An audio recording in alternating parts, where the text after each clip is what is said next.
현직 부장판사가 양승태 사법부의 사법농단으로 피해를 봤다면서 양 전 원장을 포함해서 전 현직 고위 법관을 상대로 손해배상 소송을 냈습니다.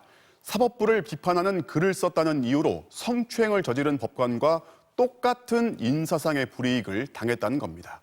곽동건 기자가 보도합니다.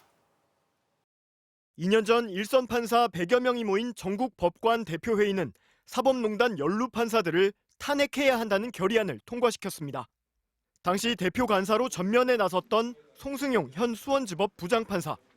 징계 절차 외에 탄핵 소추 절차까지 함께 검토되어야 할 중대한 헌법 위반 행위라는 데 대하여 인식을 같이 한다. 2014년 권순일 신임 대법관 임명 때 송 판사는 최고 엘리트 법관이 아닌 인권이나 노동, 환경에 대한 감수성을 지닌 법조인에게 대법관의 문호를 개방하자는 글을 법원 내부망에 올렸습니다. 이듬해엔 박종철 고문치사 사건을 수사했던 박상옥 후보자가 대법관으로 추천되자 소수자와 사회적 약자의 권리 보호에 적합한 후보가 추천돼야 한다며 공개 비판했습니다. 그 사이 송 판사는 양승태 대법원 시절 법원행정처로부터 물의를 일으키는 법관으로 분류됐습니다.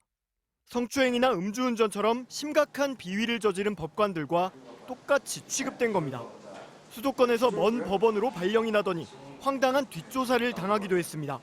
임종원 당시 법원행정처 기획조정실장의 지시로 작성된 문건. 송 판사에 대해 주변 법관들을 선동하는 기질이 다분하다는 뜬소문 수준의 인물평을 적어놨습니다. 결국 송 판사는 이 같은 불법 행위들의 책임을 묻겠다며 양 전 대법원장과 박병대 전 법원행정처장 등 전현직 법관 8명은 물론 국가를 상대로 모두 3억 원의 손해배상을 청구했습니다. 단순히 금전적 보상을 받겠다고 제기한 사건이라기보다는 사법개혁의 필요성과 사법농단의 문제점들을 다시 한번 상기시키는 의미에서 제기된 소송이라고 볼 수 있습니다. 민주당은 이미 2년 전 사법농단 연루 법관들에 대한 탄핵을 추진하겠다고 공언했지만 여전히 헛구호에 머물러 있습니다. MBC 뉴스 곽동건입니다.